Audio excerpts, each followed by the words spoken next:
하나님의 오늘 우리에게 주신 말씀은 사무엘하 3장 28절에서 34절까지의 말씀입니다. 사무엘하 3장 28절에서 34절까지의 말씀을 한 절씩 교독하도록 하겠습니다. 그 후에 다윗이 듣고 이르되 넬의 아들 아브넬의 피에 대하여 나와 내 나라는 여호와 앞에 영원히 무죄하니 그 죄가 요압의 머리와 그의 아버지의 온 집으로 돌아갈지어다. 또 요압의 집에서 백탁 병자나 나병 환자나 지팡이를 의지하는 자나 칼에 죽는 자나 양식이 떨어진 자가 끊어지지 아니할지로다 하니라. 요압과 그의 동생 아비새가 아브넬을 죽인 것은 그가 기브온 전쟁에서 자기 동생 아사엘을 죽인 까닭이었더라. 다시 요압과 및 자기와 함께 있는 모든 백성에게 이르되 옷을 찢고 굵은 배를 떼고 아브넬 앞에서 애도하라 하니라. 다윗 왕이 상여를 따라가 아브넬을 헤브론에 장사하고 아브넬의 무덤에서 왕이 소리를 높여 울고 백성도 다 우니라. 왕이 아브넬을 위하여 애가를 지어 이르되 아브넬의 죽음이 어찌하여 미련한 자의 죽음 같은고.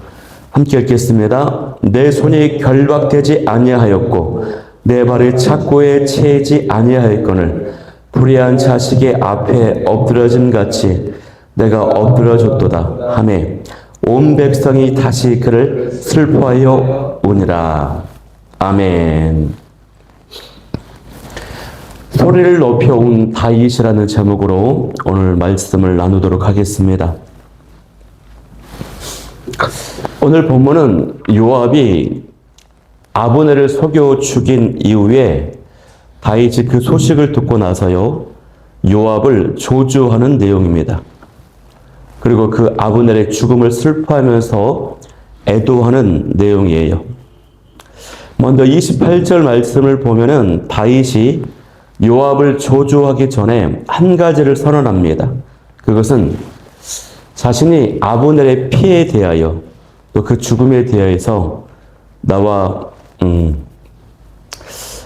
내 나라는 여호와 앞에 무죄하다라고 하는 것입니다. 이 말에는 어떤 의미가 먼저 담겨 있습니까? 그것은 요압이 아브넬을 죽인 것은 절대로 의롭지 못한 범죄라는 것입니다.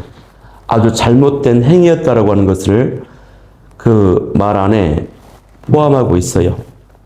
그러면서 이 일에 자신이 관여하지 않았다라고 하는 것을 드러내고 있어요. 그리고 그 말을 보면은 여호와 앞에서 무죄하다라고 했습니다.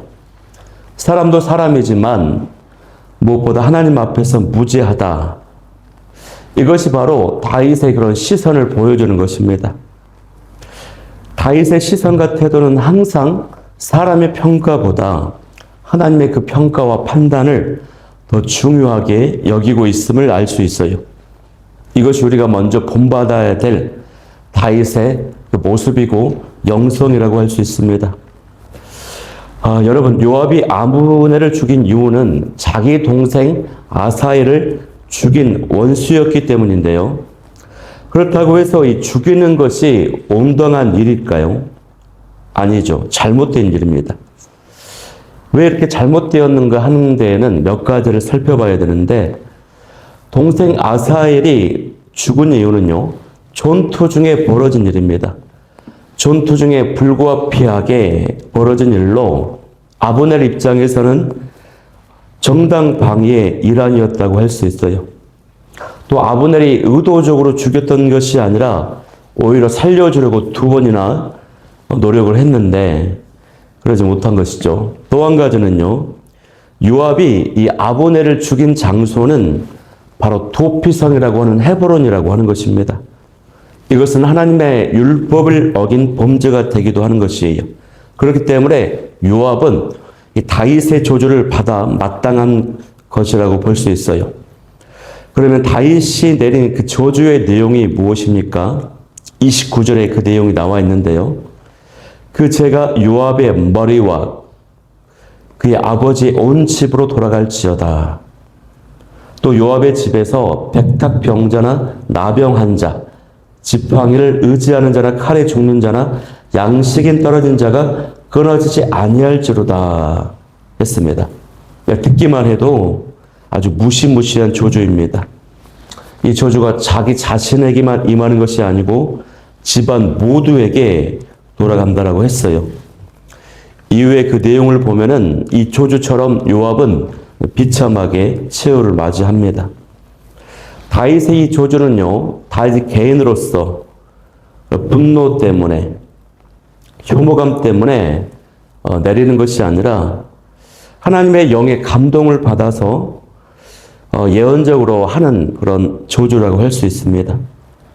이것은 어떻게 보면요, 요압이라고 하는 한 인물의 인생 전체에 대한 하나님의 심판이었다라고, 하나님의 또 평가였다라고도 할 수 있습니다. 요압은 싸움도 잘하고 충성심도 있었지만 항상 어떤 문제를 칼로 해결하려고 했습니다. 자기 방식대로만 폭력을 행사해서 목숨을 앗아가는 그 방식으로 해결하려고 했어요. 그러니 단순히 이 아브넬을 죽인 것만으로 이 조주가 내려진 것이 아니고 그의 지나온 모든 삶의 최종 결론이라고 할 수 있어요. 물론 요압은요, 이후에 꽤 오래 살다가 죽습니다. 다윗의 아들 솔로몬이 왕이 되었을 때 반역자인 아도니아 편에 가담했다가 죽임을 당합니다. 전쟁의 영웅이었지만 영웅답게 죽지 못하고 성전으로 도망가서 제단불을 잡으며 비굴하게 살고자 애를 쓰다가 최후를 맞이하게 되는 것입니다. 그런데 우리가 이 조주를 내리는 이 다윗의 모습에서 묵상해야 되는 것은 뭐냐면 다윗이 요압을 직접 처벌하지 않았다라고 하는 것입니다. 다윗의 입장에서 볼 때는 이 아브넬은요, 자신과 함께 큰 일을 함께 도모해야 하는 인물이었어요. 이스라엘 왕국을 통일시켜야 한다라고 하는 큰 일. 그런데 자신의 부하인 요압이 허락도 없이 개인적인 복수심으로 아브넬을 살해했습니다. 그러면 다윗이 왕으로서 요압을 처벌할 수도 있었거든요. 그러나 다윗이 직접 처벌하지 않고 하나님의 의로우신 그 공의에, 하나님의 공의로운 그 심판에 맡겼다라고 하는 것입니다. 여기서 우리는 내가 억울하고 분한 일을 당했을 때 나의 손으로 직접 갚으려고 하지 말아야 한다라고 하는 것을 발견하게 됩니다. 세상의 법률에도요, 자력으로 구제하는 것을 원칙적으로 금지하고 있습니다. 우리가 어떤 피해를 당했을 때 사적으로 보복하지 말고 재판이나 법률에 따라서 공적으로 처리가 돼야 된다고 하는 것입니다. 왜 그렇습니까? 피해에 합당한 응징이 되지 않을 때가 많기 때문이에요. 사람은 10의 피해를 받았다면 대갚아줄 때는 100으로 대갚아줄 수 있기 때문에 하물며 하나님을 믿는 성도는 말할 것도 없습니다. 복수는요, 하나님의 몫입니다. 심판관의 역할을 하나님만이 하셔야 되는 거예요. 완전하고 의로우신 재판장 되시는 하나님께 우리가 그것을 맡겨야 된다고 하는 것입니다. 다윗이 왕이었지만 지금 그런 모습을 보여주고 있습니다. 여러분, 저와 여러분은 억울한 일을 당할 때 직접 내 손으로 갚으려고 합니까? 아니면 하나님의 그 공의로우신 심판을 신뢰하면서 기다립니까? 오늘 하루 하나님께 모든 것을 맡기며 나아가는 은혜가 있기를 축복합니다. 30절 말씀을 보면은 요압이 아브넬을 죽인 이유가 동생 아사헬을 죽인 원한 때문이었다라고 분명히 말하고 있어요. 그런데 이 일은요, 또 어떤 성격이 들어있냐면 다윗을 온 이스라엘의 왕으로 세우시고자 하는 하나님의 그 주권, 그 뜻을 거역한 중대한 반역행위가 되어버렸다는 것입니다. 아브넬의 죽음은 요압과의 그 개인적인 원한 때문에 빚어진 비극이었지만 그로 인해서 이스라엘의 통일이 위협받을 수도 있는 위기에 빠지고 말았어요. 그 통일 왕국의 왕이 되어야 되는 다윗의 입장에서 큰 위기가 찾아오게 된 것입니다. 이처럼 개인적인 분노와 원한은 개인 대 개인 간의 문제에만 그치는 것이 아니라 공동체 전체를 위협에 빠뜨리는 것이 되는 것입니다. 요압처럼 하나님의 뜻보다도 자신의 감정과 자신의 판단을 앞세우면은 주변 사람들이 또 공동체 전체가 어려움을 겪게 될 수 있어요. 그런데 다시 이 위기를 어떻게 극복합니까? 그것은 다윗의 진심 어린 눈물 때문이었습니다. 다윗의 모습을 보면 다윗은 참 눈물이 많은 사람이었어요. 자신을 죽이려고 했던 사울이 죽었을 때도 진심으로 눈물 흘리며 슬픈 노래를 지어서 애도했습니다. 오늘 본문에도 아브넬의 죽자, 자신과 대립관계에 있었지만 이 아브넬의 죽자 진심으로 슬퍼하며 눈물을 흘립니다. 31절을 보면은 모든 백성에게 이르되 옷을 찢고 굵은 배를 띠고 애도하라 그랬습니다. 이전에 사울왕이 죽었을 때와도 유사한 모습이에요. 이것은 다윗의 그 슬픔이 형식적인 것이 아니었다는 것입니다. 연출하는 것이 아니었다라고 하는 것이에요. 이러한 모습을 보고 이스라엘 백성들이 깊은 감동을 받게 돼요. 여기서 좀 더 주목해야 될 부분이 있는데 그것은 다윗이 요압에게도 이렇게 애통하도록 명령을 했다라고 하는 것입니다. 31절에 보면은 다윗이 요압과 자기와 함께 있는 모든 백성에게 이르되 그랬죠. 요압에게도 그렇게 슬퍼하라고 지시했어요. 그런데 어떻습니까? 다윗은 요압이 뉘치고 회개하기를 바랬는데 요압이 뉘침이 있었을까요? 전혀 없었습니다. 이후에도 보면요, 요압이 어떻습니까? 다윗의 그 명령을 어기고 다윗의 아들 압살롬을 죽입니다. 또 군대 장관 아마사를 살해해요. 여전히 자기의 무력을 믿고 자기 방식대로 폭력으로 일 처리를 하는 요압의 모습을 보게 돼요. 요압이 전혀 뉘우치지 않습니다. 회개하지 않습니다. 여전히 자기 방식대로 삶을 살아갑니다. 여러분, 이처럼요, 자기 방식대로 살아가는 것이 이처럼 무서운 것입니다. 그렇기 때문에 우리가 이 아침에 말씀과 기도로 새벽을 깨우며 나아간다라고 하는 것, 이 자체가요, 하나님, 저는 내 방식이 아닌 하나님의 방식대로, 하나님의 뜻대로 하루하루를 살겠습니다라고 하는 그런 의지, 그런 고백인 것입니다. 이 모습을 하나님이 너무나도 아름답게 보고 계시는 것이에요. 내 감정과 판단을 하나님의 뜻보다 우선하지 않으려면요, 말씀과 기도 생활을 감당해야 됩니다. 저와 여러분에게 주의 은혜가 계속 임하는 줄 믿습니다. 다윗이 애도하는 그 내용이 계속 나오는데요. 다윗은 직접 아브넬의 그 상해를 따라서 그를 헤브론에 장사하고 소리 높여 울었습니다. 이를 본 백성들도 다 울었습니다. 32절. 다윗이 이렇게 솔선수범해서 애도를 표한 것은요, 유다와 이스라엘 사이에 아브넬의 죽음으로 인해서 벌어질 수 있는 또 다른 어떤 전쟁, 불화를 방지하기 위해서였어요. 아브넬은요, 일반적인 인물이 아니었거든요. 국가적인 인물이었습니다. 이스라엘의 11지파에게 엄청난 막강한 영향력을 끼치는 인물이었기 때문에 그 아브넬의 그 인물과 비중을 생각할 때 다윗의 이런 모습은 전혀 지나친 것이 아닙니다. 무엇보다도 아브넬의 죽음에 대해서 다윗 자신이 연루되어 있다라고 하는 그런 오해, 의심을 없애기 위함이었어요.